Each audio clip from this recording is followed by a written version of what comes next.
Bien, buenas tardes, señoras y señores. Bienvenidos a este edificio Pedro López de Alba de la Universidad de Córdoba. Bienvenidos al primer encuentro sectorial Turismo, Universidad y Empresa, organizado por el Centro de Análisis y Prospectiva del Turismo de la Universidad de Córdoba.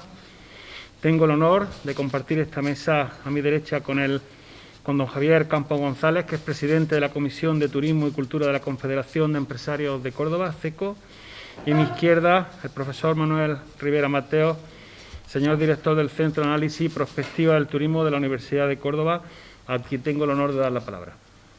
Muy bien, buenas tardes. Gracias, señor vicerrector, por su presencia en esta mesa de inauguración y por el apoyo, además, que desde principios de este año 2020, ha prestado en todo momento para el desarrollo y consolidación del Centro de Análisis y Prospectiva del Turismo de la Universidad de Córdoba, que no solo pretende, ni mucho menos, recuperar, como a veces se dice, el antiguo observatorio turístico de la ciudad y la provincia de Córdoba, que también es uno de sus retos, sino que sus objetivos van mucho más allá, sobre todo en el ámbito de la transferencia de conocimiento al mundo empresarial, en líneas de trabajo de innovación, sobre todo de transferencia de conocimiento y de aplicabilidad de resultados de la investigación en materia de turismo, y también, lógicamente, pues pretende mejorar los niveles de coordinación y de trabajo conjunto de todos aquellos investigadores, profesorado, etcétera, que están especializándose en distintas facultades de nuestra universidad en el ámbito del turismo. Y también este centro pues pretende fundamentalmente pues servir un poco de enlace entre el mundo empresarial turístico de Córdoba y las propias administraciones públicas, la universidad, para que todos intentemos trabajar en una misma línea, intentando buscar lecciones aprendidas, experiencias de buenas prácticas que puedan resultar beneficiosas para un mejor desarrollo más sostenible y más responsable de nuestra actividad turística en Córdoba y provincia.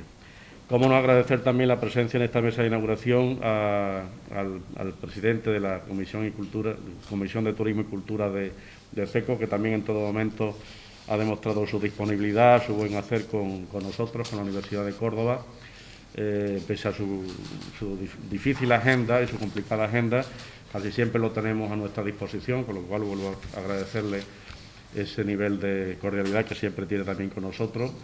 Y, por supuesto, pues bienvenidos a todos y todos los asistentes que están con nosotros, tanto en esta sesión presencial como en la sesión online que estamos retransmitiendo también. Simplemente comunicar a todos los asistentes que también se va a colgar el vídeo de la sesión completamente en un canal YouTube que hemos abierto y en la página web del Centro de Análisis y Prospectiva del Turismo. Agradecer, como no podía ser menos, la presencia de todas las partes implicadas, o por lo menos más implicadas, en este ámbito de las viviendas turísticas vacacionales en Córdoba, como son, en primer término, las dos asociaciones empresariales más representativas del subsector de alojamiento turístico en nuestra provincia, en el caso de AECOR, de la Asociación de Empresarios de Hospedaje de Córdoba. Lamentamos la ausencia más que justificada, en este caso, de su secretario, de Manuel Fraguero, porque ha coincidido un acto del viceconsejero, como hemos estado comentando antes, a las 6 de la tarde con el sector empresarial. Y también pues agradecer la presencia y la colaboración de Encotur, de la Asociación de Empresarios Turísticos de Córdoba, con lo que también tenemos una buena relación de futuro. Y, por supuesto, también nos congratulamos de que aquí estén representadas todas las administraciones públicas más implicadas en el sector turístico, como es el caso del Servicio de Turismo de la Junta de Andalucía, de la Consejería de Turismo, el área de turismo del Ayuntamiento de Córdoba. Es verdad que no ha podido venir el coordinador del área, el señor Lupiáñez, porque también le coincide el acto con el consejero, y el Patronato Provincial de Turismo, la Diputación Provincial de Córdoba, con los que estamos, en definitiva, siempre en continuo contacto. No me quiero alargar más porque estamos muy mal de tiempo, hay asistentes que tienen que irse y nada, pues simplemente agradecerles a todos su colaboración, por supuesto a los magníficos ponentes que vamos a tener con nosotros, todos ellos especialistas no ya en turismo, sino específicamente en el ámbito de las viviendas turísticas. Creo que tenemos un panel de expertos magnífico.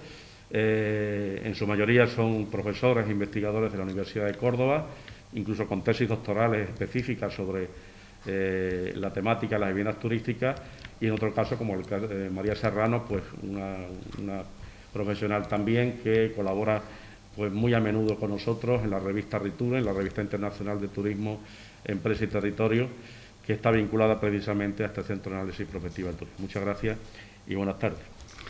Muchísimas gracias, Manuel. Tiene a continuación la palabra don Javier Campos González. Muchas gracias por estar con nosotros. Pues, señor vicerrector, querido Manolo, buenas tardes. Lo primero es mostrar las palabras de agradecimiento del presidente de la Confederación de Empresarios, Antonio Díaz, a quien vengo a representar como presidente de la Comisión de Turismo.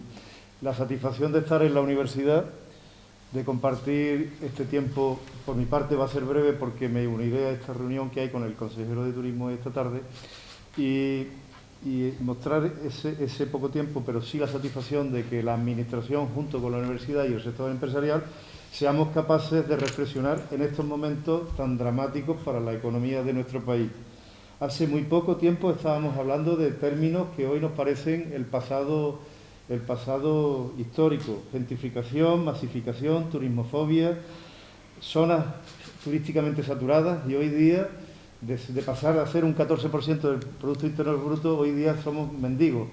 Antes el profesor Librado me decía que estamos de pie pero en cuclillas, o sea, estamos en una situación grave, como estamos todo el país. Lógicamente no queremos ser más víctimas que nadie, pero nuestro sector se encuentra en una circunstancia muy lamentable, penosa. Es el momento de aprovechar a reflexionar con la universidad. Por lo tanto, la idoneidad, Manolo, de esta reflexión, de esta justa, oportuna, necesaria encuentro con la Administración, que se sensibilice la Administración igualmente de las necesidades del sector, y mostrar la satisfacción con la universidad siempre, porque yo, que soy camarero y tuve la fortuna de estudiar empresariales, pero me siento camarero y me sentía muy solo cuando quería formar equipos de profesionales.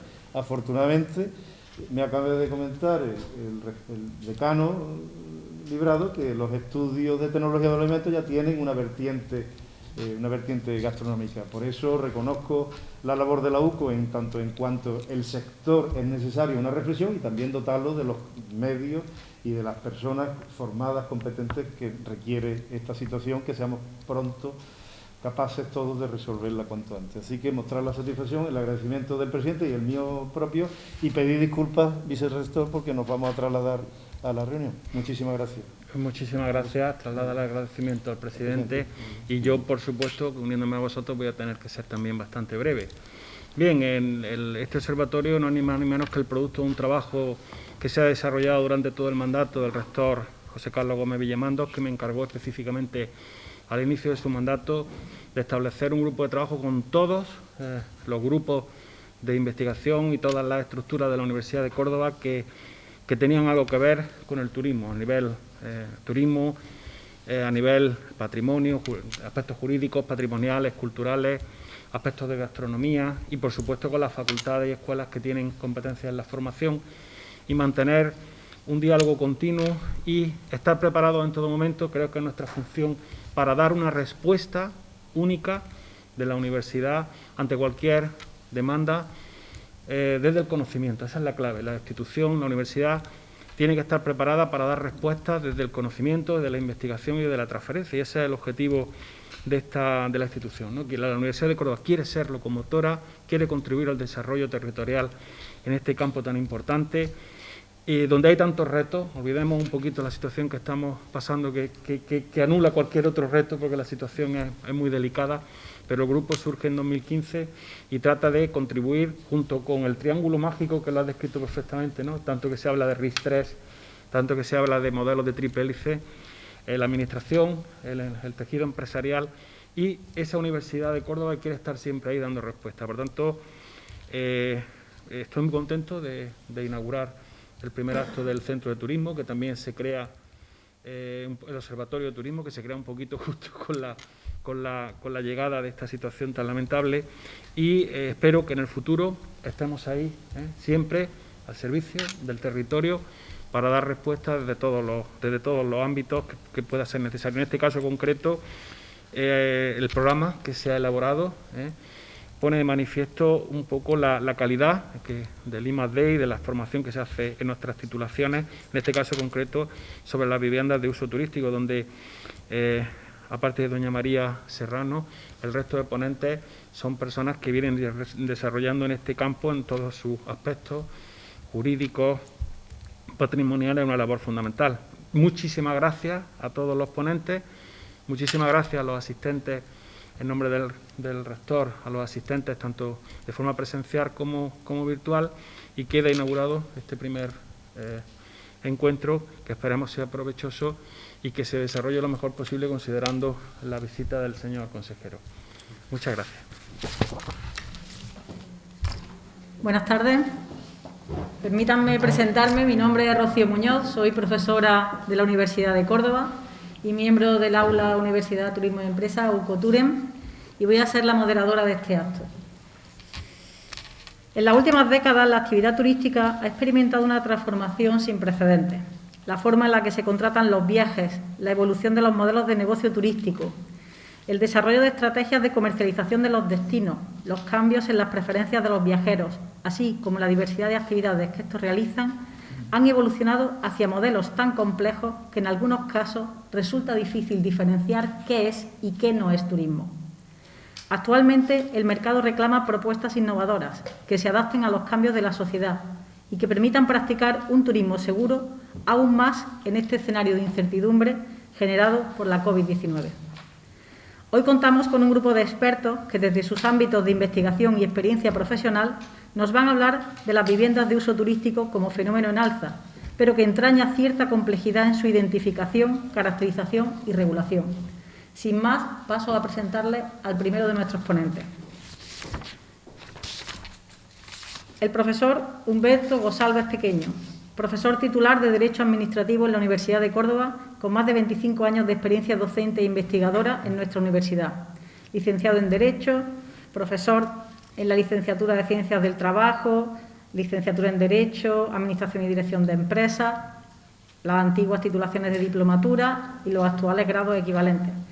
Es actualmente coordinador del aula Universidad Turismo y Empresa, UCOTUREM, y director de la Revista Internacional de Derecho del Turismo, RIDETUR, y de la Revista Internacional de Turismo y Empresa, RITURIN, en el trienio 2017-2019.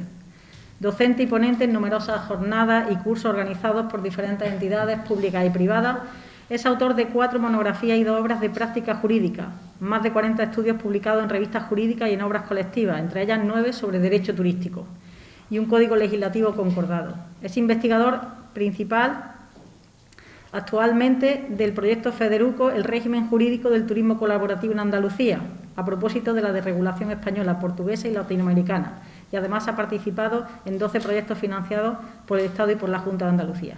Además de todos estos méritos académicos, ha ejercido las funciones públicas académicas, jurisdiccionales y arbitrales. Sin más, le cedo la palabra. Cuando quiera, profesor Gosalvez.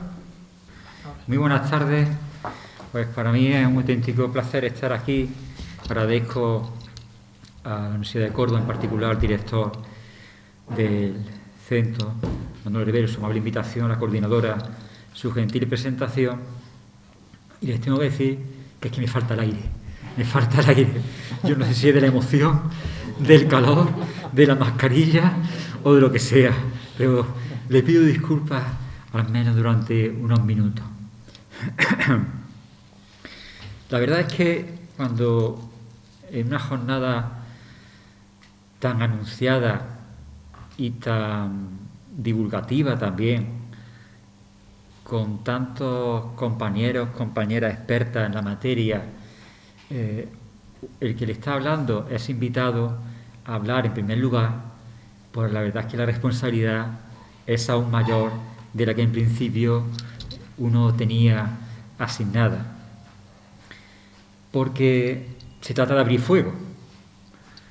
Se trata de abrir fuego en la jornada. No de cerrar la jornada ni de hablar en medio de la jornada. Se trata de empezar. Yo, como jurista que soy, me voy a limitar simplemente a hacer una labor casi divulgativa de la ordenación normativa, en particular andaluza, de la vivienda de uso turístico o de fines turísticos, según si la comunidad autónoma emplea una u otra denominación. Como ustedes saben, el origen de todo es muy bonito. El origen de todo era el turismo colaborativo. Pero claro, de ese pasado ya tan lejano, el presente es casi totalmente distinto ya. Sí les quiero decir, recordar, que la normativa actual, constituida principalmente por decretos autonómicos, en este caso un decreto andaluz del año 2016 de vivienda con fines turísticos, ya es consciente de la realidad, ya en esos años, hace ya una década. El concepto de vivienda de usos turísticos, concepto que contemplan las normas reglamentarias, los decretos, la legislación turística, ya debe darle a ustedes una idea, a mí por lo menos me lo pareció, que los dos conceptos que emplea, vivienda y el segundo, turístico, uso o fin turístico, a mí me llama poderosamente la atención. De entrada, a partir de ahí ya podemos ver lo que dicen los decretos o las opiniones que hay de los que han comentado los decretos. Pero de entrada, la propia denominación a mí me parece curiosa. Recientemente se han aprobado, casi todas las comunidades autónomas, por cierto, tienen aprobados decretos, ¿no? Las dos últimas que recordar han sido Cantabria y Murcia en el año 2019, es decir, ayer mismo. La definición de qué es vivienda de uso turístico no solamente se dice en el decreto como ubicadas en inmuebles, en particular en suelo residencial, destinada a ofrecer un servicio de alojamiento turístico, dice de forma habitual y con fines turísticos. De forma habitual. Ahora veremos un poco más qué significa eso, pero cuando dice con fines turísticos, excluye expresamente de su ámbito de aplicación del decreto a otras viviendas. Para empezar, no solamente a las viviendas rurales, para empezar no solamente a las viviendas que se ceden gratuitamente, sin contraprestación económica, eso va de suyo, sino, lo que es más curioso, dice la vivienda, están excluidas las viviendas que se ceden por un tiempo superior a 2 meses computado de forma continuada por una persona, es decir, más de 2 meses. Que conste que en otras comunidades autónomas los decretos establecen plazos distintos, como bien sabe nuestro director aquí presente, Manuel Rivera, 1 mes, 3 meses, con lo cual uno se va diciendo, bueno, esto tendrá una fundamentación en cada comunidad autónoma, en cada territorio, que justifique ese elemento temporal que es determinante de la regulación. Pues no me lo parece. Yo, que sepan que lo que más me ha gustado cuando le he dado un repaso a este decreto, hace ya un tiempo que no le dedicaba un repaso, es lo que el decreto no regula. Porque si empiezo con lo que el decreto regula, entonces no termino. Pero si empiezo también con lo de que el decreto no regula, pues la verdad es que las cuestiones que no están reguladas merecen mucho interés. Basta con llamar la atención con lo que dice el propio gobierno, cuando aprueba el decreto, en su exposición de motivos, en el preámbulo. Alega razones tan diversas que no son turismo, Alega razones tan diversas, unas sí son turísticas, la calidad, la seguridad de los turistas, ¿sí?, los derechos de los usuarios turísticos, la protección de los consumidores, usuarios turísticos, pero otras razones de interés público son curiosas. Habla de la seguridad pública, habla del medio ambiente, habla de la convivencia ciudadana. Y en otras comunidades autónomas todavía es más detallada la justificación. Todo esto, enlácenlo ustedes, si tienen buena memoria, mejor que yo la tienen seguramente, con los orígenes en unas ciudades, regiones, en Barcelona, Palma, Mallorca, donde, por cierto, en Baleares, en Cataluña, pues hay normas, unas son planes urbanísticos, ordenanzas municipales, caso catalán, que recordar, y otras en Baleares, incluso la propia ley autonómica balear, donde establecen limitaciones de territorio, es decir, zonas prohibidas, zonas limitadas para que se instalen o se celebren este tipo de alojamientos turísticos que regulan los decretos autonómicos. Lo cual jurídicamente plantea mucha historia y no voy ahora a cansarles con esa cuestión. Lo que sí me parece curioso es que hay algunos artículos, por ejemplo, a título de ejemplo, para que vean ustedes que las normas son, por definición, curiosas. Una perla que me he encontrado, y si a lo mejor alguien me la explica, pues dice el artículo segundo, apartado quinto, a modo de ejemplo, a modo de ejemplo.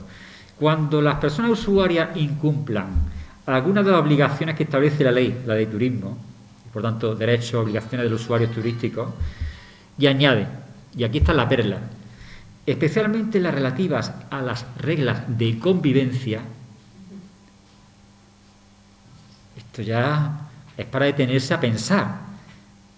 Relativa a la regla de convivencia, claro, uno piensa que convivencia en el interior de la vivienda, no creo, ¿no? Bueno, hoy sí, porque hoy ya con lo que tenemos encima hay que también tener en cuenta la regla de convivencia intrafamiliar o intravivienda. Pero en principio pensaba en el bloque, ¿no? Es decir, la comunidad propietaria, un piso, está pensando en piso. Que, por cierto, hay que una autónoma, no recuerdo ahora mismo cuál, pero hay una, por lo menos dos, que solamente permiten que sean viviendas unifamiliares, adosadas o pareadas, pero no pisos, con lo cual el tema de la comunidad propietaria lo deja, por cierto, que se impugnó también en su momento en la vía judicial. Pero dice, y si no observa la regla de convivencia al usuario, dice, se le puede denegar la permanencia y se le puede requerir el abandono de la vivienda en el plazo de 24 horas. Hombre, esto es para escribir un libro. Yo estoy deseando verlo. ¿Cómo lo van a hacer? Es decir, que el titular de la vivienda o la persona gestora, explotadora de la cesión de la vivienda, se da cuenta de que el usuario, el turista, para entendernos, es un turista de estos folloneros, que lo ha habido y lo hay y lo habrá, y le dice, oye, que te vayas, 24 horas. Y si no, ¿qué? ¿Llama a la policía? ¿Ejecución forzosa? ¿O lo he hecho yo por mis propios medios? Si me denuncia. En fin, a mí, desde el punto de vista práctico hay problemas y desde el punto de vista jurídico también hay problemas interesantes. Bueno, aquí el decreto, ustedes saben, se centra en los canales de oferta turística, que es lo que se presume que es la oferta habitual, ¿no? A través de la empresa intermediadora, o agencias de viajes inclusive, etcétera, etcétera, ¿no? Los contratos que se celebran, ahí están muy intervenidos, tienen un contenido mínimo, ustedes saben bien, vigilado por la Administración, y la vivienda, pues, se admite en Andalucía, como en otras comunidades autónomas, que se da toda la vivienda o solamente habitaciones. Con algunas limitaciones, ¿no? Establece un límite máximo de plaza a ofertar, según la licencia de ocupación, y establece también, son 15 con carácter general, y establece también una limitación si se cede habitaciones o se cede la vivienda completa. Bien. Lo más interesante desde mi punto de vista general es que, ustedes ya lo saben, creo, y es que hoy día nos hace falta, si un propietario quiere alquilar una vivienda con estos fines turísticos, no hace falta que solicite un permiso, una autorización, una licencia turística, sino que el régimen de autorizaciones administrativas se sustituyó con la Directiva de Servicios por un régimen mucho más light, que es la declaración responsable. Es decir, llega el propietario, empresario, ¿no?, o el gestor, con el mandato, y dice, declara en un modelo oficial que está en la Junta de Andalucía a nuestra disposición, declara que cumple la normativa, es decir, que cumple este decreto, cumple todo, cumple los requisitos de enseres, mobiliario, gracias a todo eso. 5 minutos, me da ya la moderadora. Es decir, que no hay que esperar que la Administración turística nos dé permiso, sino que nosotros, presentando la declaración, salvo que mañana nos diga que no reunimos los requisitos o que debemos aportar acreditación de esos requisitos, pues abrimos chiringuitos, abrimos el negocio, publicitamos la vivienda, hacemos el contrato, metemos a los huéspedes y luego que haya problema de convivencia y que salga el sopor antequera. Ese régimen general es imposición de la normativa comunitaria y tiene mucha trascendencia en particular. Solamente diré que la ley de turismo, y termino, la ley de turismo solamente prevé como infracción grave que se oferte lo que llama actividad clandestina, y es que se oferte, se ceda o se publicite una vivienda turística sin haber presentado a la Administración antes la declaración responsable. Dice algo como infracción leve si hay inexactitud, pero claro, otras comunidades autónomas, me permiten a mí decirlo aquí, son más exactas, porque dice, si la declaración responsable hay falsedad u omisión de datos esenciales, entonces también infracción grave. Las consecuencias son que te abre un expediente sancionador y que te ordenan el cese, obviamente, de la continuidad de la actividad de uso turístico que estás realizando. Y con esto, y con un saludo a mi querida moderadora, me despido ante ustedes deseándole una feliz tarde. Muchísimas gracias.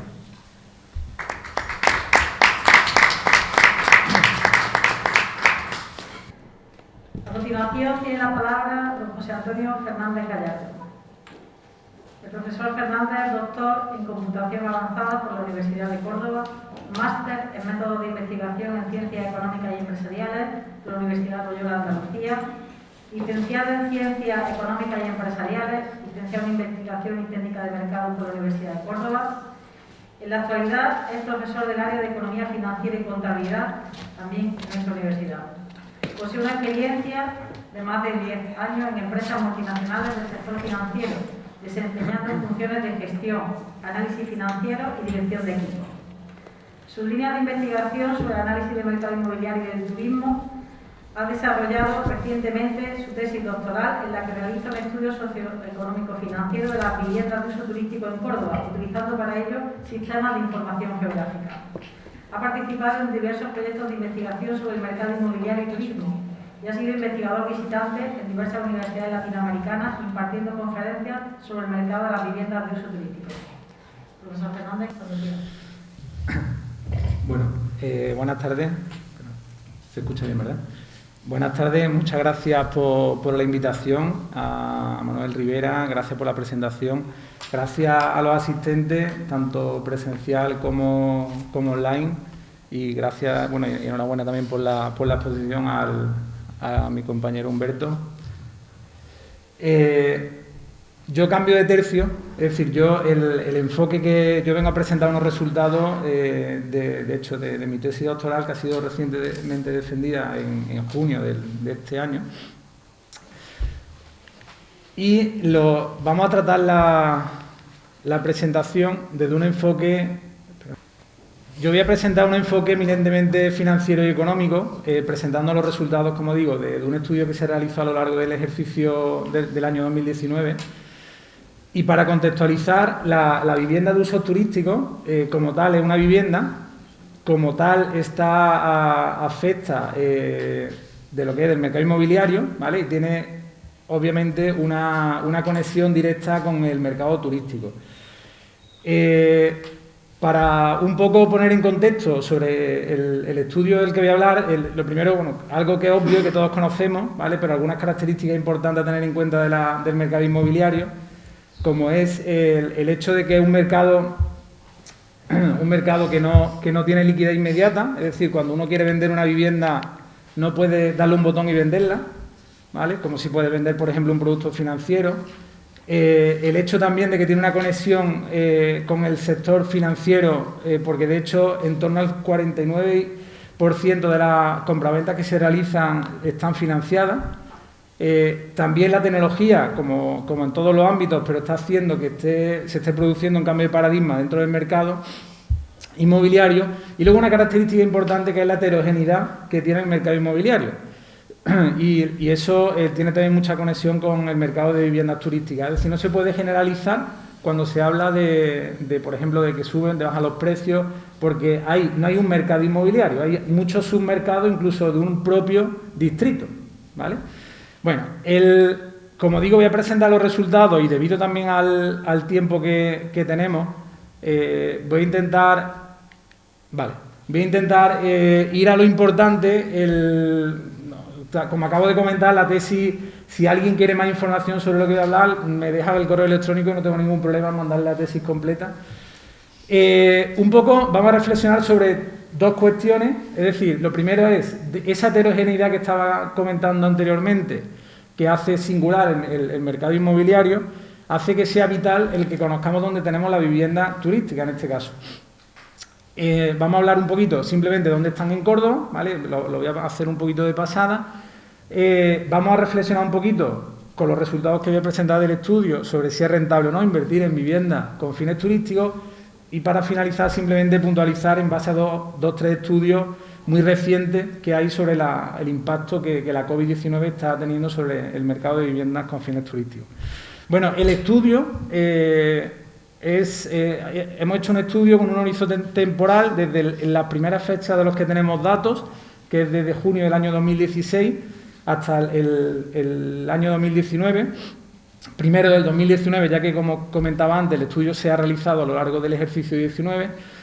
Para ello, hemos utilizado una base de datos de la empresa Airdnea, ¿vale? que comercializa los datos de las plataformas Airbnb y HomeAway. Airbnb, por todos conocidos, es una de las plataformas más conocidas y la que tiene la mayor cuota de mercado de viviendas con fines turísticos.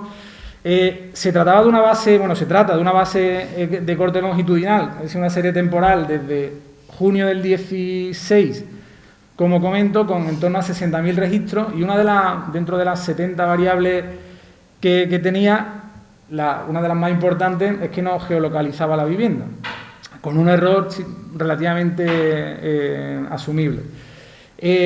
Luego también, para estudiar lo que es el mercado inmobiliario y poder analizar luego una serie de como riesgo, rentabilidad tal de la vivienda, hemos usado una base de datos del portal inmobiliario Idealista, también con los datos georreferenciados, en torno a 5.600 registros, y también en colaboración con el grupo inmobiliario Ocasión Casa, que es uno de los grupos inmobiliarios con más presencia además en las distintas zonas de Córdoba, y agradezco a Fernando Serrano que nos facilitó los datos gerente de Ocasión Casa, para poder realizar el estudio, que tenía en torno a 5.300 registros. Como comento, esa heterogeneidad del mercado inmobiliario, todo esto lo hemos tratado a través de dos sistemas de información geográfica, que quiero comentar sobre todo uno de ellos, porque Yogui es de unos desarrolladores cordobeses, ¿vale? Agradezco también a José María Martín, que me ayudó en tratar cierta información, ¿vale?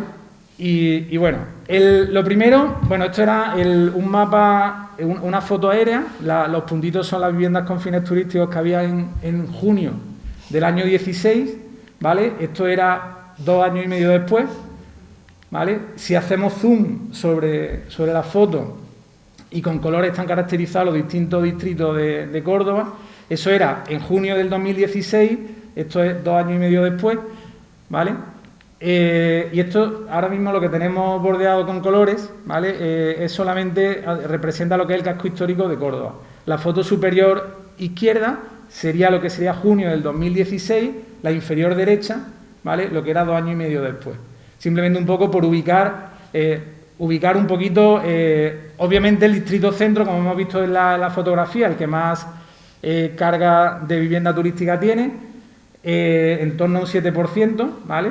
Y dentro del distrito centro hay una serie de barrios en el que lo lideran la Catedral, San Francisco y la Compañía, con vivienda en torno al 20% del total de viviendas, ¿vale? Están destinadas a viviendas con fines turísticos.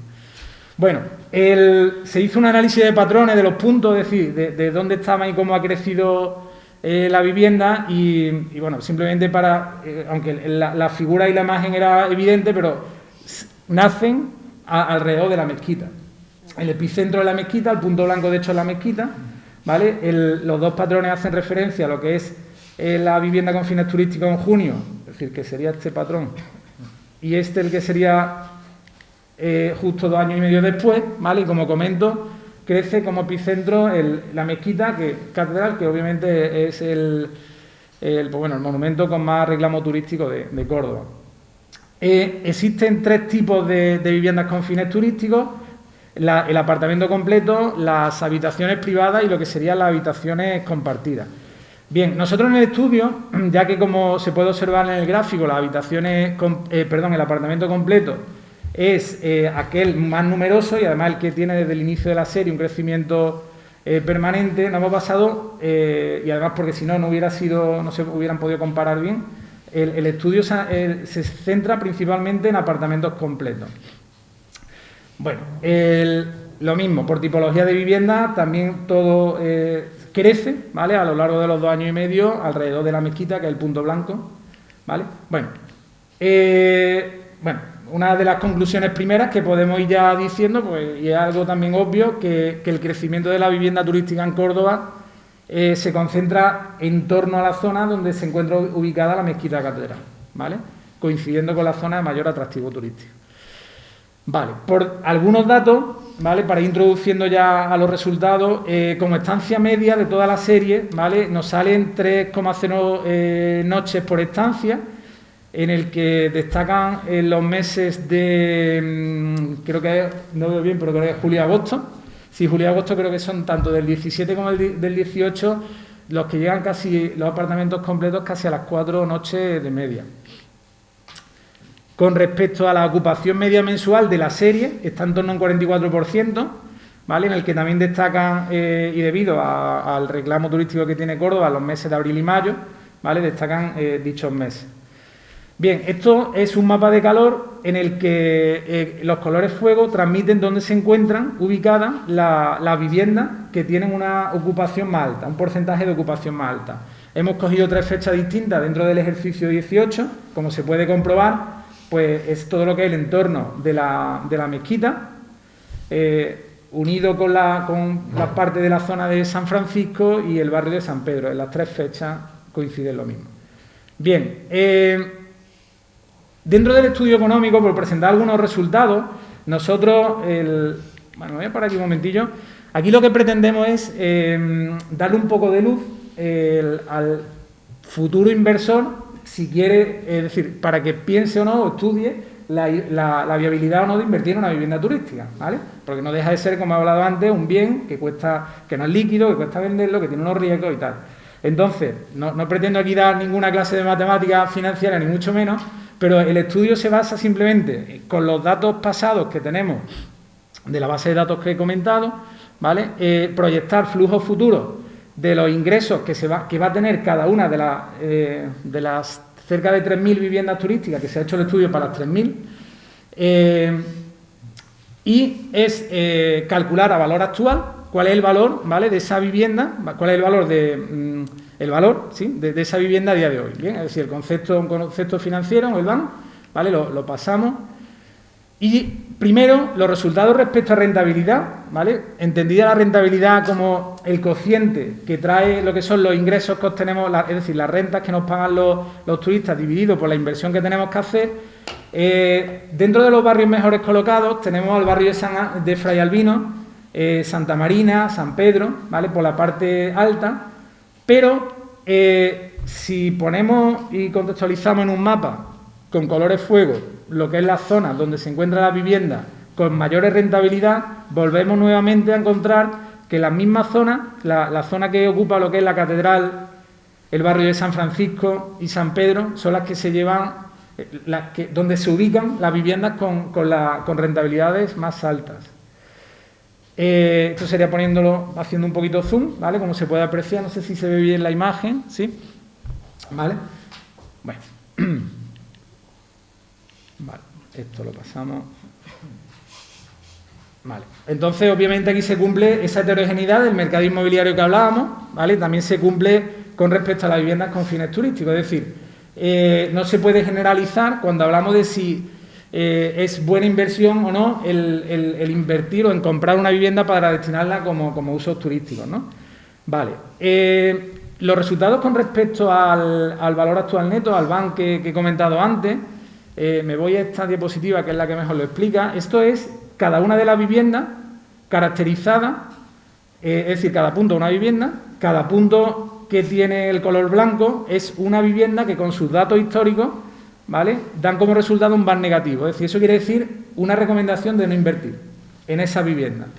Pero en esa vivienda, simplemente por los datos históricos, hablamos de ingresos, que obviamente eso depende de los precios, de la ocupación, ¿vale? Y las que son de color oscuro, sería una recomendación de VAR positivo. Como os podéis dar cuenta, aunque aquí estemos hablando y estemos generalizando por barrios, ni dentro de un mismo barrio, ¿vale?, se puede generalizar de que sea... ¿Por qué? Pues porque una vivienda es un elemento con sus propias características individual, ¿vale?, y que luego depende también mucho, pues también de la gestión que se haga de ella, ¿no? Comprar una vivienda y destinarla como alojamiento colaborativo no siempre es una buena opción de inversión. Es decir, puede ser una buena opción o no. Como invertir en cualquier otro activo financiero, aunque esto no sea un activo financiero, obviamente supone un riesgo, ¿vale? Y no hay, es decir, no hay ningún activo que dé una rentabilidad sin riesgo, ¿vale?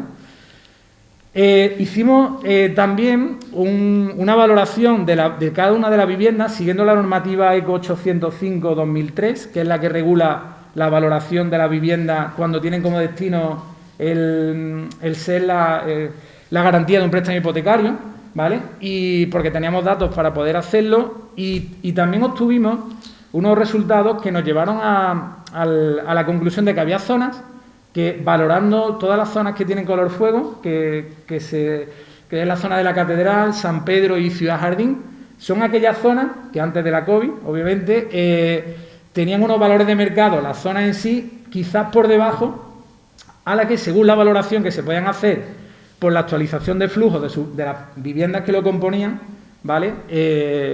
Pues, es decir, como que eran zonas infravaloradas, ¿vale? Las viviendas con fines turísticos influyen en los precios del mercado de la vivienda, pero no solo haciéndolas subir, ahora las van a hacer bajar, ¿vale? ¿Por qué influyen? Pues influyen porque la vivienda con fines turísticos, esos flujos futuros o presentes que estás obteniendo, eso influye en la valoración que se hace de ese bien, de ese inmueble, ¿vale? Y por tanto afecta luego a la valoración que se le vaya a dar. Bueno, así como conclusiones, las leo porque dice que del total de todas las viviendas que analizamos, predominan los valores pequeños de rentabilidad, un total de 645 tienen rentabilidades inferiores al 5,04%, de las que 240 no superan el 1,64% y 211 el 3,34%, es decir, rentabilidades bajitas. Respecto a los valores más elevados, solo hay un total de 207 que no llega ni al 10%, es decir, un poquito menos del 10% de las analizadas, con valores de rentabilidad superiores al 10%. El barrio de Ciudad Jardín, dentro del estudio de rentabilidad de riesgo, que no he mostrado, pero es el que presenta una rentabilidad media del 6,25% y presenta niveles de riesgo muy bajos. Quizás representaría la zona recomendable para invertir desde el punto de vista en base al estudio, totalmente empírico. Se hizo una comparativa de la rentabilidad de las viviendas con otros productos alternativos de inversión, como el caso, por ejemplo, de la renta fija, el bono a 10 años, que a lo largo del ejercicio objeto de estudio estuvo en el 1,29 y del IBEX 35, que tuvo una rentabilidad media en torno al 4,5%, así como del alquiler de larga duración, y un 17,13% de las viviendas analizadas presentan rentabilidades inferiores a los bonos, es decir, por debajo del 1,29. El 50% tienen rentabilidades inferiores a la media obtenida por el IBEX en el año 2018. Y un 62,7% presentan rentabilidades inferiores a la media obtenida por los alquileres de larga duración.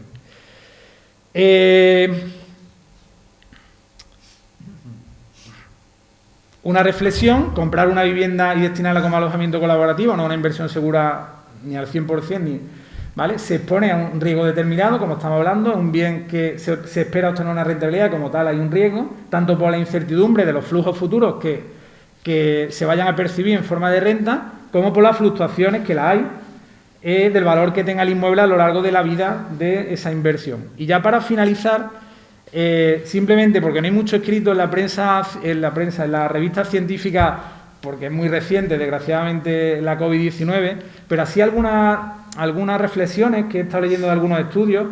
En general existe malestar, es decir, malestar entre los anfitriones y los propietarios de viviendas turísticas con las plataformas. Se basan ese malestar en el hecho de que parece ser de que no han sentido que han estado muy de su parte en los momentos difíciles, incluso han potenciado de alguna manera, en los estudios que he leído, el hecho de la devolución de dinero de una manera agresiva y tal. Y bueno, el dato, Airbnb se vio obligada a despedir el 25% de su personal, mientras el valor en bolsa, la cotización en bolsa, pasó de 31.000 millones de dólares en marzo del 2020, antes de la pandemia, a 18 millones al cabo de los 2-3 meses, ¿vale? Bueno, y muchas gracias. Estoy abierto para cualquier pregunta que me quieran hacer y lo comento nuevamente. Si alguien quiere el estudio completo, me deja el correo electrónico y yo se lo paso. Muchas gracias.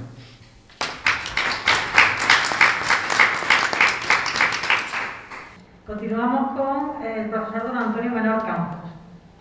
El profesor Menor es doctor en Economía por la Universidad de Córdoba, licenciado en Ciencias Económicas y Empresariales por la Universidad Pontificia Comillas, profesor del área de Economía Financiera y Contabilidad desde el año 2008. Él es autor de diversos artículos publicados en revistas científicas como The Journal of Social Science Research, Mediterranean Journal of Social Science y Espacio. Sus principales líneas de investigación son la economía del turismo y la economía colaborativa. Cuando quiera.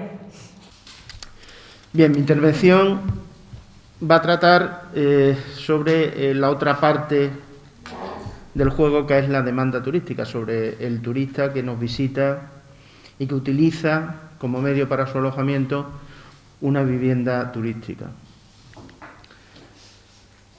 Voy a intentar resumir lo que pueda. Voy a tratar, en primer lugar, de describir un poquito el estudio de campo en el que se basan todos los resultados que se ponen a continuación. Vamos a hablar del perfil sociodemográfico de las personas que nos visitan y de las características del viaje que realizan.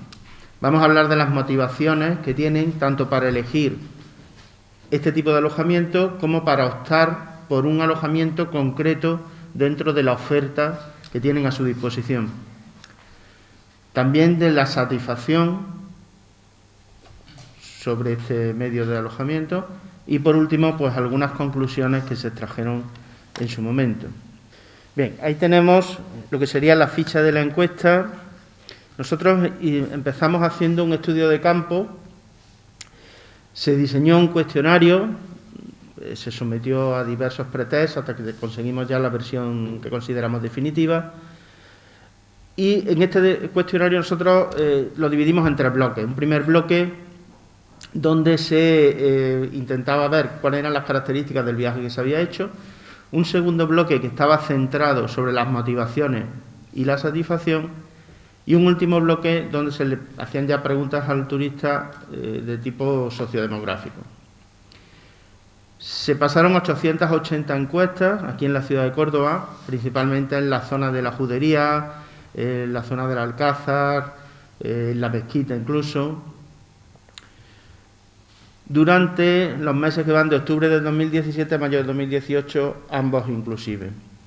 El muestreo que se hizo, un muestreo de conveniencia, porque nosotros desconocíamos la población objetivo y no teníamos ni idea de si realmente íbamos a conseguir finalizar el estudio, ¿no? Porque no sabíamos si íbamos a ser capaces de detectar a las personas que se alojaban en alojamientos colaborativos.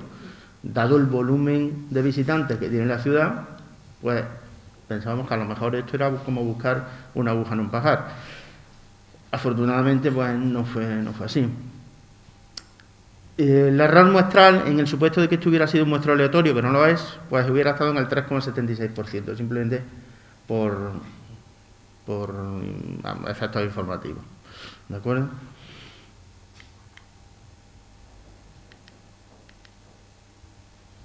Bien, el perfil del turista, una vez que nosotros analizamos los datos, el perfil del turista nos habla de una persona con una edad inferior a 40 años, con un nivel de formación elevado, tiene un trabajo asalariado, nacionalidad española y un nivel de renta medio alto.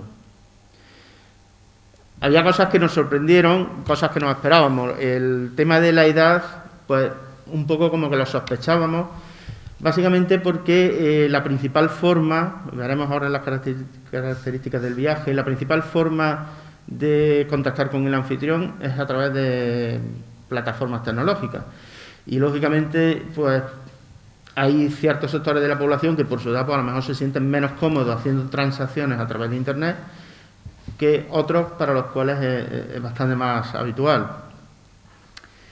Y luego también nos sorprendió pues, el nivel de renta, que pensábamos que igual pues, el nivel de renta iba a ser más bajo, ¿no? Y para nada.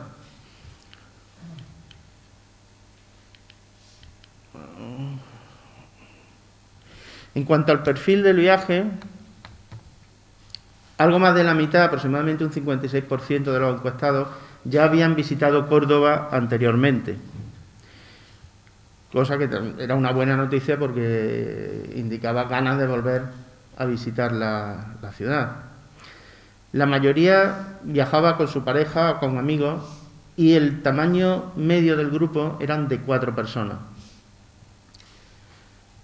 El tipo de alojamiento, nosotros consideramos básicamente, como ha dicho antes mi compañero, viviendas completas, donde se alquila toda la vivienda, habitaciones privadas, donde uno tiene el uso exclusivo de una habitación en una vivienda, o habitaciones compartidas.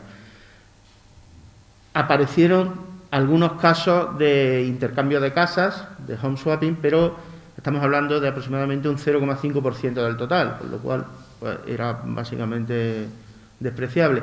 Y casos también de la plataforma de Couchsurfing, donde bueno, pues la persona se aloja en esa casa, pasa la noche en un sofá o en alguna cama y se va por la mañana. Eso aproximadamente un 0,9% del total, tampoco llegamos a detectar mucho. Bien, el contacto con el propietario, pues básicamente se hacía a través de la web, a través de las plataformas digitales. Y ahí dominaban con mano de hierro Airbnb y Booking. Airbnb pues se llevaba un 42% de lo que eran los usuarios y Booking un 38%. El resto pues ya se repartía entre las demás plataformas. Otro hecho importante era que 7 de cada 10 turistas ya habían utilizado antes este tipo de alojamiento. O sea, estamos hablando de un 70% de personas que se han alojado utilizando un alojamiento colaborativo y vuelven otra vez a utilizar el medio. Indica un grado de lealtad bastante elevado. La duración prevista de la estancia que nosotros teníamos era de 3,33 días y la ubicación era el casco histórico y, en segundo lugar, el centro urbano. Extrarradios, zonas ya de urbanizaciones, pues también había casos, pero eran bastante menos importantes.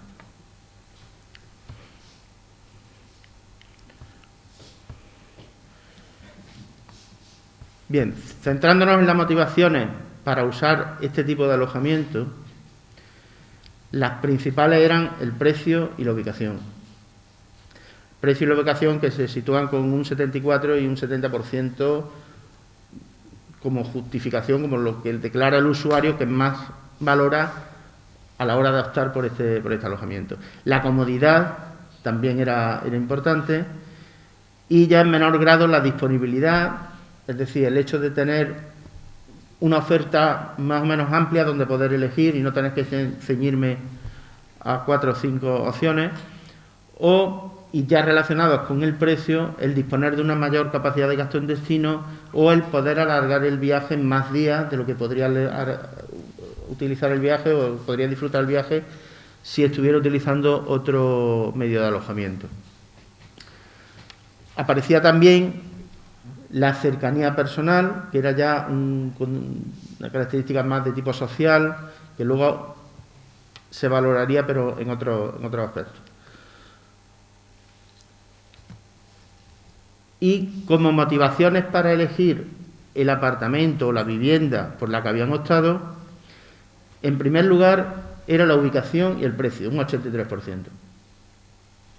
En segundo lugar, era el hecho de que en la plataforma se tuviera disponibilidad, se tuviera acceso a imágenes de la vivienda que se iba a alquilar y que el anfitrión tuviera buenas valoraciones de otros usuarios. Por último, la facilidad de acceso, pues que tuviera una zona o que tuviera un parking o que yo pudiera llegar bien con el coche y no tuviera problemas. Bien, analizando esas motivaciones, se hizo un análisis factorial y se determinaron que había 3 dimensiones motivacionales fundamentalmente, que eran la social, la relativa a aspectos de comodidad y la relativa a la economía. La social incluía pues el deseo de contactar con la población local, el deseo de conocer gente nueva, de que fuera una experiencia turística un poco diferente de lo habitual. La dimensión de comodidad hacía referencia a tener un mayor espacio que en una instalación de otro tipo, o el hecho de entrar y salir a la hora que uno quería sin ningún problema, sin que nadie me vea, me quite, me ponga, sino que estoy como un poco como en mi casa. Y por último, la dimensión económica, porque hacía referencia al precio, al ahorro que sostenía y a lo que podía hacer con ese ahorro. En cuanto a la satisfacción con el alojamiento P2P, pues encontramos que 8 personas de cada 10 volverían a usar el alojamiento P2P. Si nosotros ponemos esto en relación con que 7 de cada 10 ya habían repetido, ya venían de utilizar el alojamiento previamente, pues nos está dando una idea del grado de lealtad que había con respecto a este sistema. 3/4 partes, un 75%, recomendarían el alojamiento P2P a sus amigos o a sus conocidos, a su familia. Y incluso 3 de cada 10 no se planteaban otro tipo de alojamiento. Había una pregunta donde se les decía que si no pudiesen acceder a algún alojamiento colaborativo, siempre harían un sistema alternativo para alojarse o modificarían el viaje y buscarían otro destino. Y 3 de cada 10 cambiarían de destino. Bien, y por último ya como conclusiones sobre el perfil del visitante, que ya lo hemos dicho, español, española, menor de 40, con un trabajo por cuenta ajena y con niveles de formación y de ingresos medio altos. Una estancia media de 3,33 días. En aquel entonces, cuando hicimos el estudio, en el año 2018, en el INE, la estancia media creo recordar que estaba en 1,62. Entonces es casi el doble. 8 de cada 10 encuestados, además, manifestaban que su intención era hacer las comidas y las cenas en bares y restaurantes de la ciudad. Eso está un poco en contradicción con la idea de que las personas que van a un apartamento turístico es porque están pensando en hacer la comida y la cena allí, no salir y no gastar, ¿no? Pues la intención, por lo menos, declarada no era esa. Y más de la mitad de estas personas pensaban emplear el ahorro que habían obtenido al optar por este tipo de alojamiento en disfrutar de la gastronomía y del ocio local. Con lo cual, pues bueno, al final el dinero se sigue quedando en la ciudad, ¿no? El impacto económico sigue siendo positivo. La principal motivación, ya lo hemos visto, que era el precio, y la segunda es la ubicación. La ubicación es mucho más importante a nivel que se eleva el nivel de formación.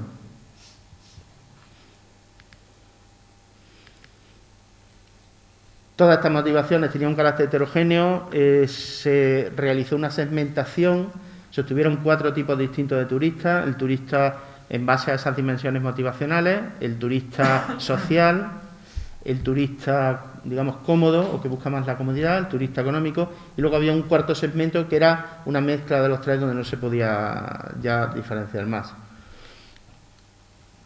La vivienda completa era la opción preferida, con mucho, prácticamente un 80%, salvo en el turista social. El turista social prefería la habitación privada a la habitación compartida, lo cual tiene lógica porque si una persona lo que va buscando es una inmersión en la cultura local, en la comunidad local, con la población local, es mucho más fácil si estás compartiendo vivienda con el anfitrión, que te puede hacer un poco de cicerón, así compartes una vivienda, o sea, alquilas una vivienda completa donde el contacto con el anfitrión a veces solamente es a través de la plataforma.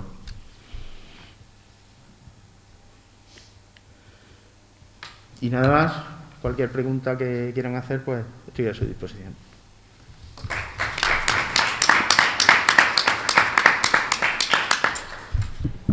Muchas gracias. A continuación intervendrá doña María Serrano García. Ella es licenciada en Derecho por la Universidad de Córdoba, máster en Políticas Territoriales de Empleo.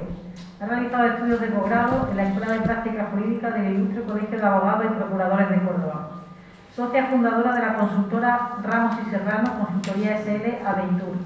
Gerente de la Sociedad de Gestión e Inversión en Infraestructuras Turísticas de Córdoba, Sofitur.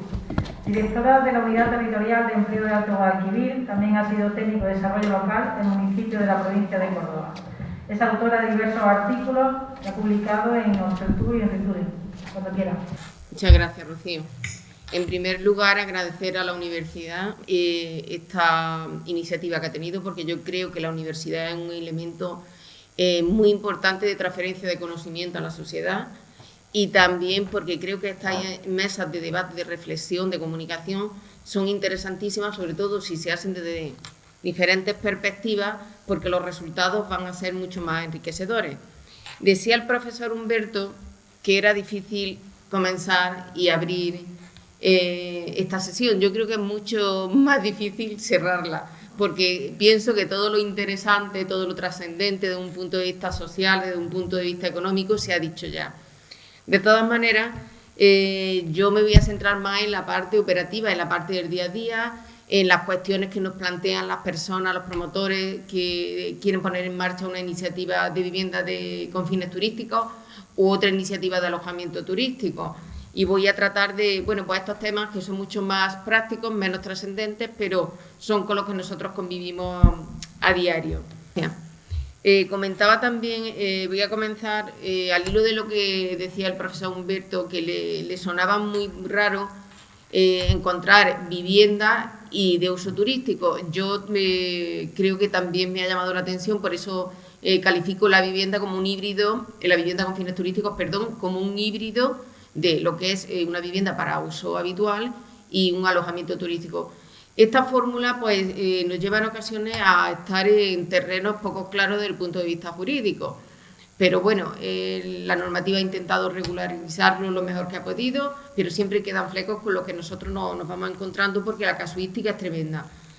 El origen de que en el propio decreto se recoge, por qué se regula esta figura, pues básicamente ya se ha dicho que es tener una especie de control para eliminar la clandestinidad de la actividad, garantizar unos mínimos de calidad al usuario o al turista, y también por el tema de la seguridad, tanto para el cliente como para la ciudadanía en general. Antes de entrar en la operativa, yo voy a intentar hacer un recorrido respondiendo a todas las cuestiones y preguntas que a nosotros nos va llegando en el día a día, pero antes quería hacer un inciso, porque para centrar la problemática con la que nos encontramos. La problemática con la que nosotros nos encontramos, sintetizándola, podemos decir que por un lado es la confusión y el desconocimiento que genera para cualquier promotor, cualquier persona que quiere poner en marcha una iniciativa turística, saber qué requisitos debe cumplir, qué obligaciones, qué le exige la normativa, qué normativa se aplica, porque es muy prolífica la normativa del turismo y además muchísimas modificaciones de unas normas, de unos decretos con respecto de otros.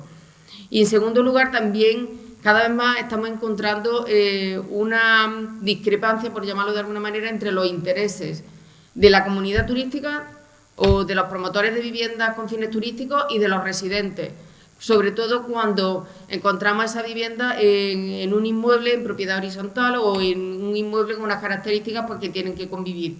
Y esto hace alusión a lo que también comentaba el profesor del tema de los términos de convivencia. A nosotros cada vez nos llegan más conflictos de este tipo.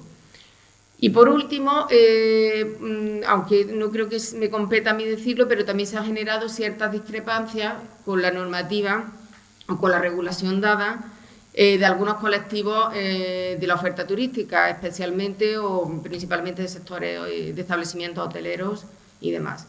Al hilo de lo que decía de la confusión cuando llega una persona con una iniciativa de un alojamiento turístico, pues lo que comentaba de lo prolífica que es la normativa, que le puede afectar, ellos siempre nos llegan diciendo ¿qué me interesa más? ¿Una vivienda con fines turísticos, una casa rural, una vivienda turística de alojamiento rural o apartamentos? O sea que hay quien llega con la idea clara que quiere una vivienda con fines turísticos porque conoce los requisitos y porque prevé unas rentabilidades más altas que otro tipo de inversiones en otro tipo de alojamiento, Pero bueno, ahí comienza el recorrido. Esta es un cuadro comparativo, esta imagen, pero que no me voy a detener porque es un cuadro comparativo entre casa rural, vivienda turística, alojamiento rural, vivienda con fines turísticos. En este momento lo único que me gustaría dejar claro es que la casa rural se considera una actividad empresarial y por tanto exige el alta de autónomos y todos los demás temas fiscales y tributarios que genera esto, y la vivienda con fines turísticos y la vivienda turística alojamiento rural no es una actividad empresarial. Y bueno, ahí hay una diferencia con la que me gustaría concluir al final de la exposición porque yo creo que es relevante y tiene un tratamiento que me gustaría ponerlo sobre la mesa para reflexión con todos vosotros.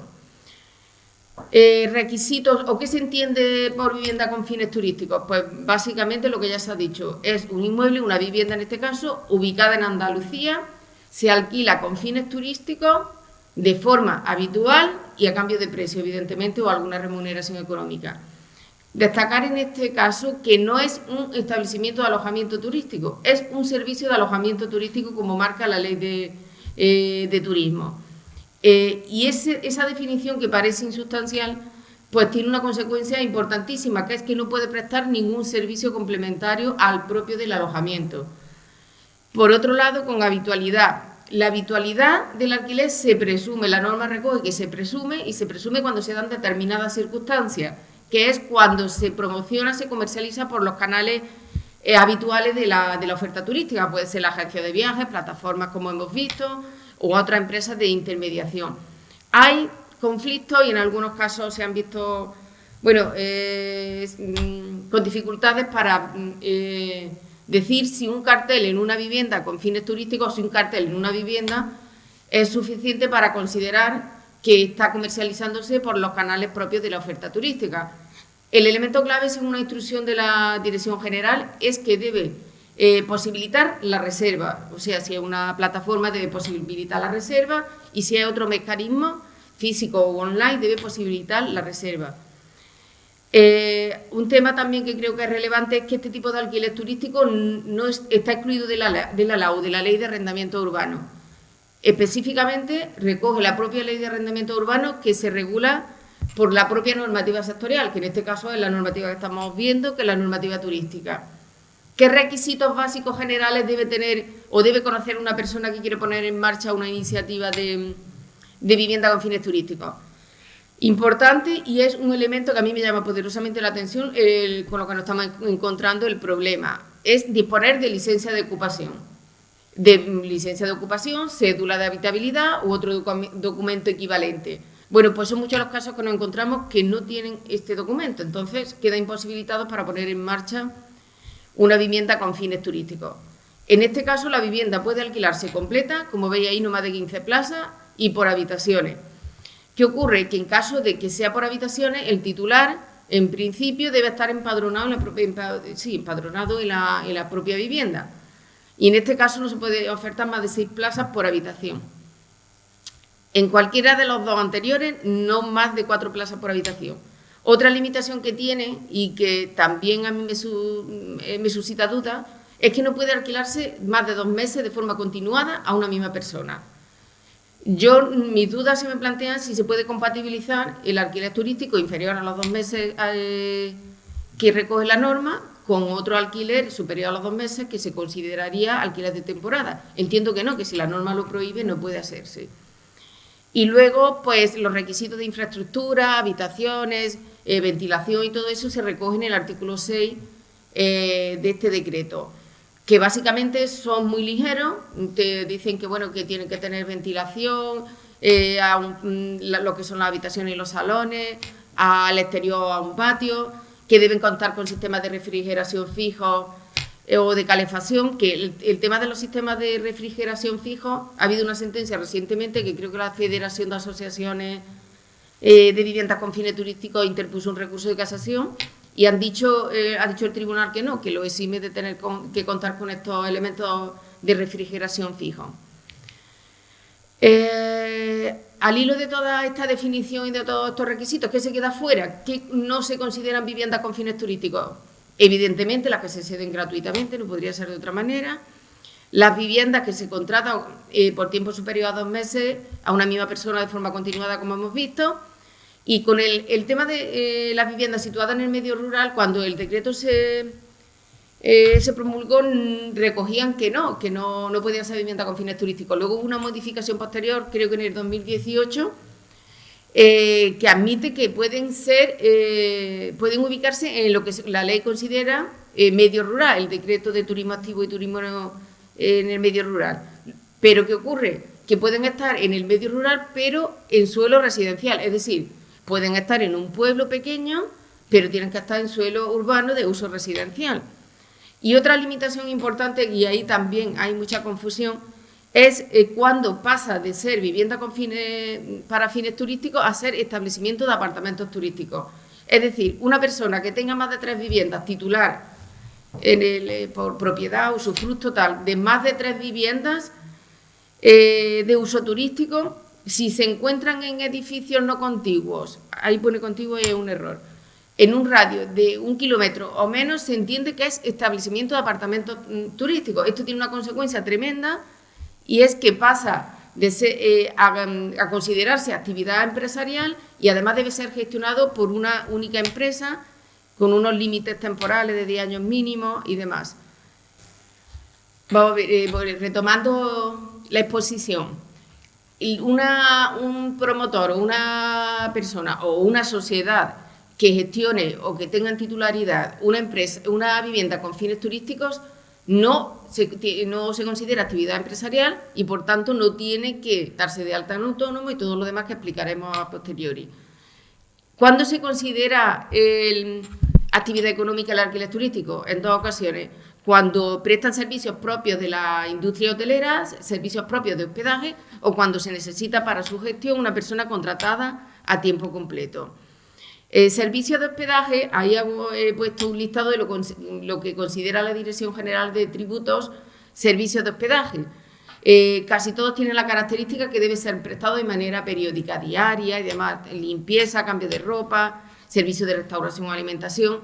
Sin embargo, no se considera servicios de hospedaje la limpieza a la entrada y salida del cliente o del inquilino o del usuario, el cambio de ropa, de baño y de cama a la entrada y la salida, la limpieza de zonas comunes, evidentemente, y los servicios que se presten si se rompe algo, de asistencia técnica, mantenimiento y demás.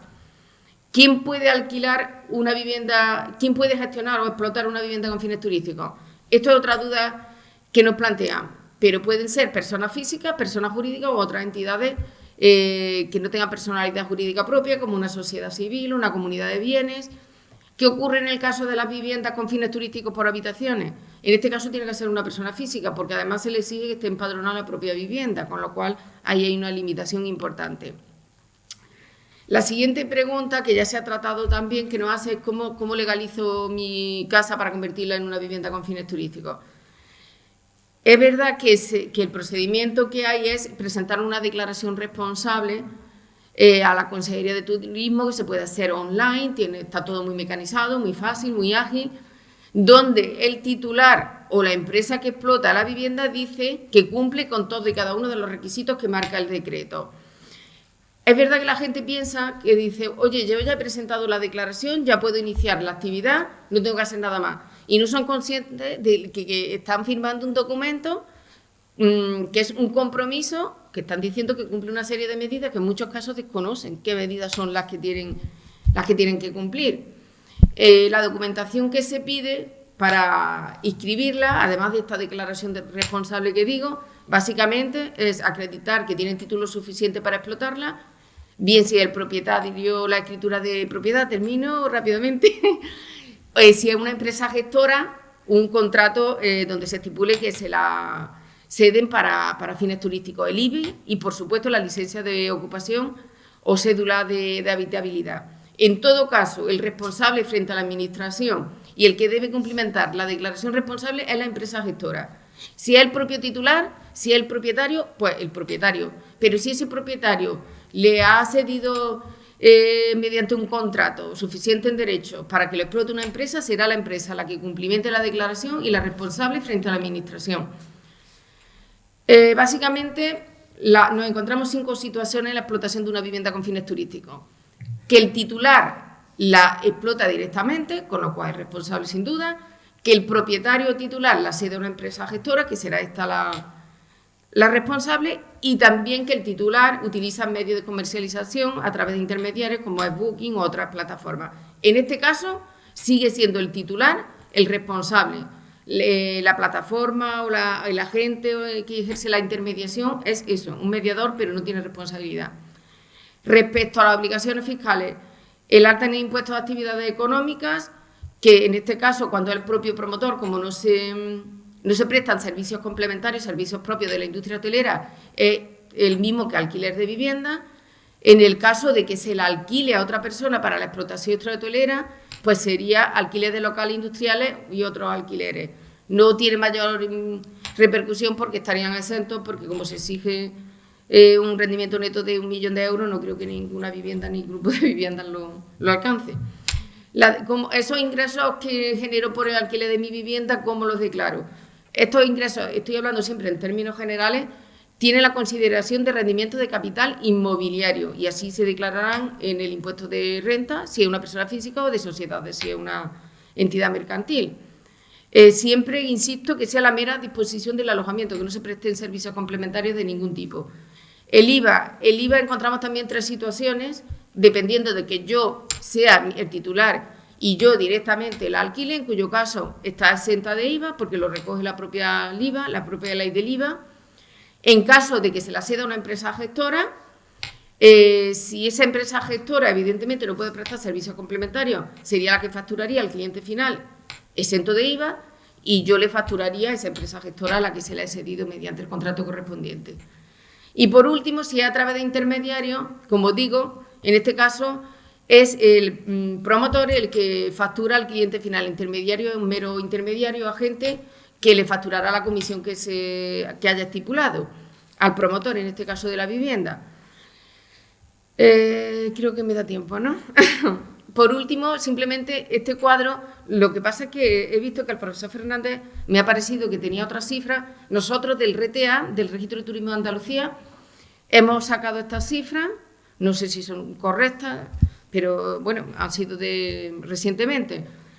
Solo llamar la atención, que me parece sorprendente, que aparecen más de 1.500 viviendas con fines turísticos en Córdoba, entre capital y provincia.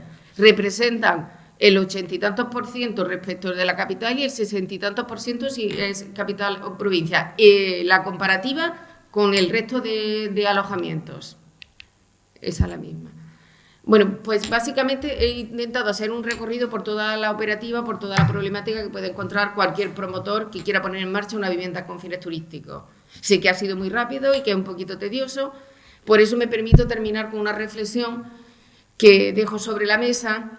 Yo he sido técnico de desarrollo rural durante tiempo, hace ya mucho tiempo de eso, pero bueno, y me gustaría que reflexionáramos si es equitativo el trato que se ha dado a la vivienda con fines turísticos, la regulación que tiene, con el trato que se dio a las casas rurales o alojamientos rurales, principalmente casas rurales, en un momento en que se trató de impulsar el turismo rural, promoviendo la diversificación de renta, haciendo que el patrimonio fuese más sostenible, que la explotación agropecuaria fuesen también más rentables.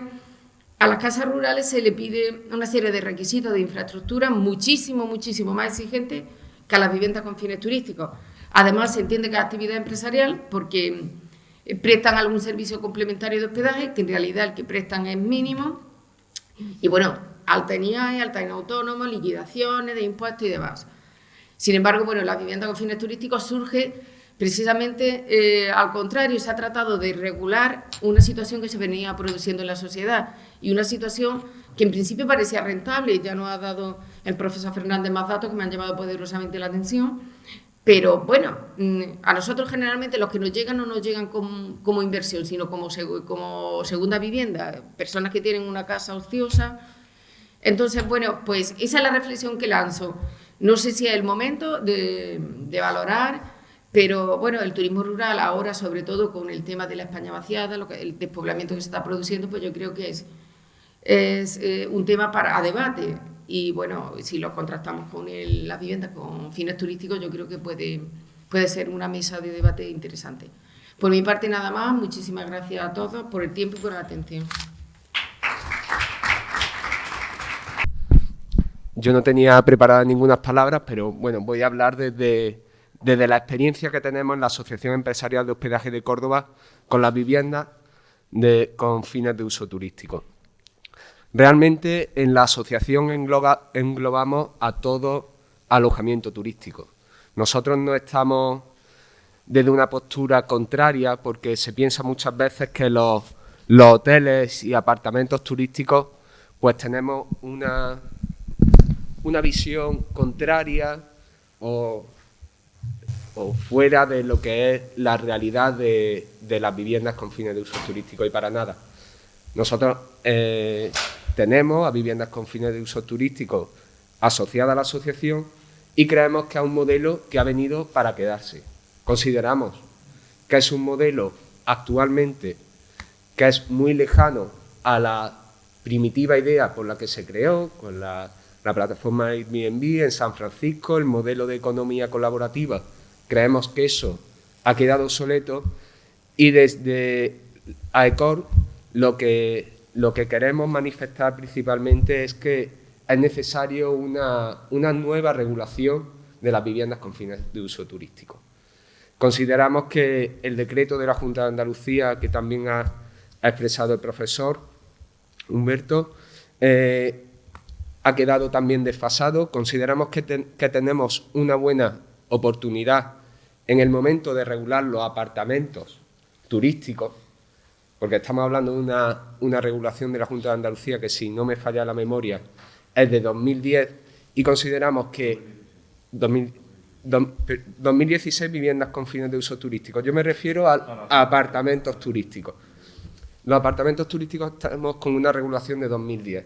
Tenemos constancia o tenemos conocimiento que se va a hacer una nueva regulación, al igual que el decreto de hoteles.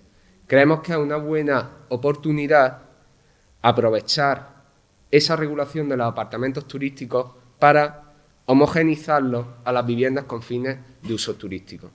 Creemos que hay dos modelos que son muy similares en la práctica, muy similares para el consumidor, porque el consumidor no diferencia de un apartamento turístico de una vivienda con fin de uso turístico, aunque exista una placa en el edificio, pero creemos que es una buena oportunidad para homogeneizarlo. Y desde la asociación también defendemos que se convierta en actividad empresarial. Sé que esto es un tema polémico, sé que es un tema en el que hay disparidad de criterios y creo que para eso están estas mesas, para que escuchemos todas las ideas alrededor de esa cuestión, y desde AECOR interesamos que se profesionalice. Creemos que es necesario para la economía que este uso de hospedaje tribute como una actividad económica. Lo consideramos necesario y así lo defendemos en todos los foros a los que acudimos. También nos hemos encontrado últimamente nosotros defendiendo esa tributación, digamos, esa obligatoriedad, porque figure de alta en Hacienda como una actividad económica. Nos encontramos también con traspiés, por ejemplo, pero que vienen por un problema del legislador. Por ejemplo, tenemos una reciente sentencia del Tribunal Supremo de 23 de julio de 2020 en el que señala que la obligatoriedad por parte de las plataformas turísticas de informar a la agencia tributaria sobre la existencia de viviendas con fines turísticos es nula. ¿Por qué? Porque existe un defecto formal en la tramitación. Consideramos que eso no puede ocurrir. Consideramos que quien cree en las leyes tiene que conocer la tramitación, tiene que conocer que existe una obligatoriedad en ese caso de comunicarlo a la Comisión Europea, circunstancia que aquí no se hizo. Y creo que eso es un error que desde el legislador, y aquí aprovecho para decir que no se puede tolerar. No se puede tolerar defectos formales en la tramitación de normas que tanta trascendencia tienen para el ciudadano. Respecto a los problemas que nos encontramos nosotros como asociación, respecto a nuestros asociados que tienen viviendas con fines turísticos, ¿cuáles son? Principalmente, el problema con las normas de convivencia, que también ha señalado también el profesor Humberto, y principalmente con las comunidades de propietarios. Realmente aquí tenemos un problema. El legislador, a través de la última reforma de la Ley de Propiedad Horizontal, ha intentado poner coto a esta cuestión. Se ha cambiado la Ley de Propiedad Horizontal, en concreto el artículo 17, que señala que ya es necesaria una mayoría de 3/5 partes para limitar el uso de viviendas de fines turísticos en una comunidad de propietarios. Pero ¿qué es lo que ha ocurrido? Y es lo que más consulta genera, que esta nueva regulación legal no tiene efectos retroactivos. Es decir, la vivienda que ya esté funcionando no es de aplicable este acuerdo comunitario. Desde la asociación estamos trasladando a nuestros asociados que pueden impugnar estos acuerdos si se adoptan con efectos retroactivos. Es decir, usted está limitando la propiedad, está limitando una actividad económica de un propietario de una vivienda. Eso es principalmente los problemas que nos encontramos, principalmente el problema de convivencia.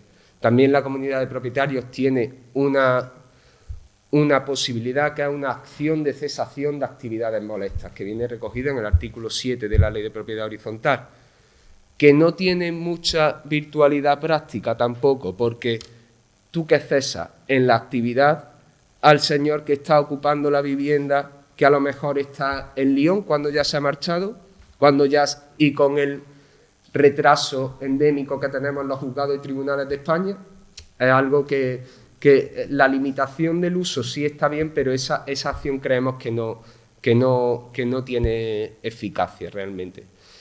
Y por último, también ahora mismo con el desgraciado tema de la pandemia que estamos viviendo, nos encontramos también con una desafectación de uso de las viviendas de fines turísticos. Se están planteando mucho propietarios de viviendas con fines turísticos que están solicitando someterse a la ley de arrendamiento urbano, tanto de UFT como también, me atrevo a decir, porque lo estamos viendo, de apartamentos turísticos.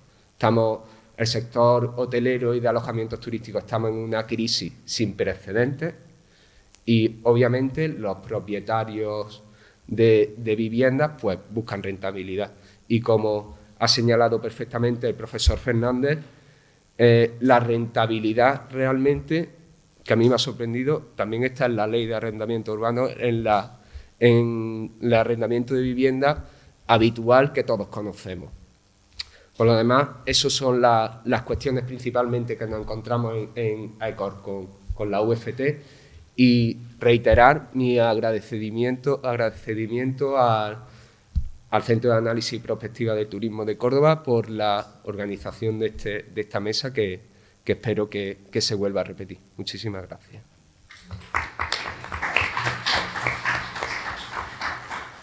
Muchas gracias por su intervención, señor Vallejo. Creo que ofrece cierto contrapunto que pueda animar el debate. Y a partir de este momento, pues, pueden plantearle a nuestros ponentes cuantas preguntas consideren oportunas.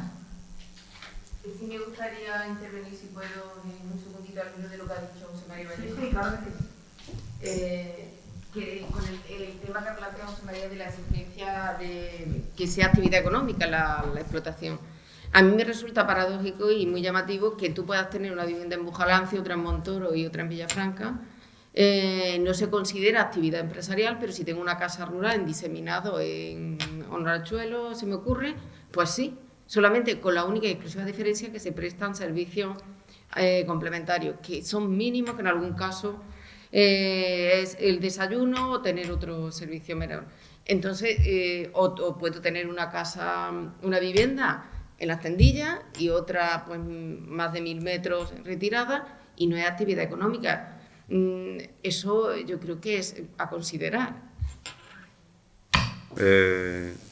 Yo creo que todos coincidimos, después de escuchar a los ponentes, también al representante de AECOR, Coincidimos en que la normativa, en este caso andaluza, pero podríamos decir lo mismo prácticamente de cualquier normativa sobre viviendas turísticas de cualquier comunidad autónoma española, ¿no? Yo creo que todas carecen de muchos vacíos, muchas limitaciones, de falta de aplicabilidad práctica. Eso lo saben muy bien los inspectores y las inspectoras de turismo de la Junta, cuando tienen que afrontar las inspecciones y la ordenación de ese tipo de viviendas. Y lo que es peor, lo señalaba antes también María Serrano y también el representante de AECOR, que está generando la normativa autonómica y en particular de Andalucía del 2016, pues una serie de agravios comparativos que son intolerables. Agravios comparativos se señalaban por parte de María Serrano los que están relacionados con el tratamiento desigual con respecto a las casas rurales o las propias viviendas turísticas, alojamiento rural, que es otra figura que todavía existe en la normativa andaluza, y resulta que la normativa sobre viviendas de uso turístico es excesivamente laxa, no atiende a criterios de calidad, por mucho que la exposición de motivos del decreto de viviendas turísticas vacaciones de Andalucía así lo diga. Realmente las exigencias en materia de calidad son mínimas en el caso de las viviendas turísticas y son particularmente importantes pues, tanto en el caso de las casas rurales como las viviendas turísticas de alojamiento rural, que básicamente tienen que tener las mismas condiciones de calidad que las casas rurales, salvo la diferencia, como sabe María, pues es simplemente de matiz en el tema de mayor habitualidad o, en todo caso, en el tema de que las viviendas turísticas de alojamiento rural no pueden prestar servicios complementarios, no podían prestarlo inicialmente. Por tanto, es un tema grave, ¿no? Un tema grave que debe hacernos reconsiderar la normativa y más aún en estos momentos en que la situación turística está como está y en la que se deben de atajar con más razones todavía estas diferencias de criterio y de ordenación en establecimientos o servicios turísticos que son en la práctica muy similares, ¿no? Se señalaba antes, José María, pues el caso de los apartamentos turísticos y las viviendas turísticas. Y yo creo que aquí efectivamente es una línea de trabajo fundamental que tenemos que acometer conjuntamente universidad, administraciones públicas y sector privado. Ahora con más sosiego si cabe, con más posibilidades de planificar el futuro, pues en un momento en que el sector turístico está como está. Y otro tema yo creo que es fundamental que tenemos que abordar, pues el tema de los impactos positivos y negativos de la implantación en nuestros centros históricos de las viviendas turísticas vacacionales, viviendas turísticas. Eso da para realmente, no para una jornada, sino para varias, ¿no? De hecho, en la universidad, me acuerdo, por ejemplo, en el caso del aula No Córdoba, que presidía nuestro tristemente fallecido y compañero José María Majabaca, que se empezó a estudiar un poco el tema, aunque a nivel muy general, y yo creo que es una línea de investigación y de trabajo que tenemos que afrontar también en la universidad, sobre todo porque estamos hartos también, un poco ya cansados de escuchar muchas noticias, muchos comentarios en la prensa, por ejemplo, cordobesa, sobre dichos impactos positivos o negativos, que se magnifican o se minimizan en función de intereses muy de parte, pero no en función de conocimiento de causa y de estudios realmente concienzudos y objetivos desde el punto de vista científico-técnico. Y uno, por ejemplo, pues comprueba como desde algunas asociaciones vecinales se quiere demonizar a las viviendas turísticas vacacionales por X motivos, pero a lo mejor de manera un tanto precipitada y poco meditada, como también desde otros sectores interesados, a lo mejor de propietarios de viviendas turísticas y de inversores, incluso fondos de inversión que están proliferando en Córdoba, que se dedican a la compra barata de viviendas para convertirlas en uso turístico. Bueno, pues intentan minimizar también al máximo los impactos negativos de estas viviendas.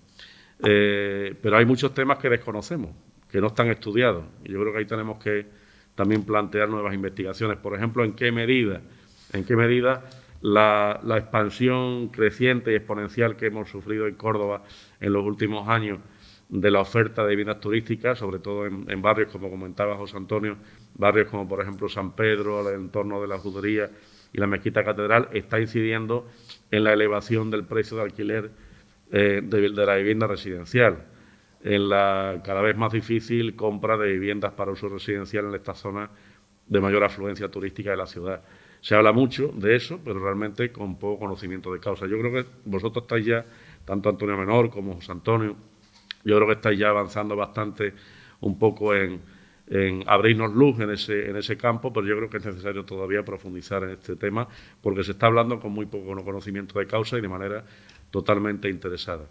Y bueno, prácticamente nada más. Yo creo que también hay otro tema, me gustaría simplemente plantearlo, que es la desconexión, y ahí Humberto también ha apuntado algo, esa desconexión que hay tan grande entre la ordenación urbanística y territorial de nuestros centros históricos y nuestras ciudades y la ordenación turística de las viviendas turísticas vacacionales. Estamos hablando de un tipo de alojamiento turístico con unas implicaciones muy transversales, como prácticamente cualquier otro tipo de subsector turístico, de actividad turística, y no se puede desconexionar una ordenación turística, como desgraciadamente ha pasado en Andalucía, de la ordenación urbanística y territorial. Y ahí tenemos pues el problema que además los propios técnicos de la Junta de Andalucía se están encontrando con el tema de la licencia de ocupación y de las condiciones, digamos, de uso o de cambio de uso residencial a turístico que deberían de controlar los ayuntamientos y que muchas veces son incapaces de hacerlo, ¿no?, por unos motivos u otros. El tema de la licencia de ocupación es totalmente aberrante.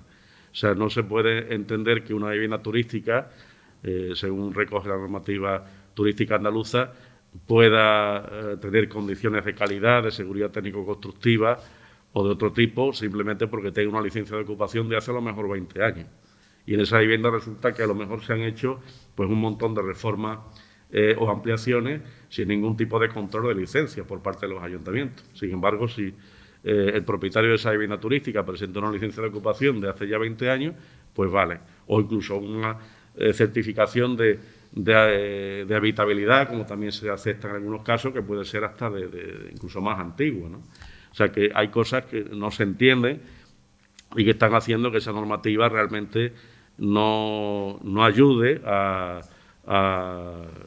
exigir unas condiciones de calidad a este tipo de viviendas, pese a la demanda turística que tienen, y encima pues creando, como yo decía antes, pues agravios comparativos con apartamentos turísticos, con establecimientos hoteleros o con casas rurales, ¿no? O sea, que les está haciendo además un daño evidentemente importante. Simplemente como planteamiento de reflexión para estudiarlo y para que la propia universidad también nos centremos en un futuro en este tipo de líneas de trabajo. Muy bien. Agradecer a los ponentes su participación, a las personas que nos han acompañado tanto presencialmente como a través de la sesión en streaming. Y nada más, con esto pues queda clausurado el primer encuentro sectorial de turismo del Centro de Análisis y Prospectiva del Turismo de Córdoba. Muchas gracias a todos.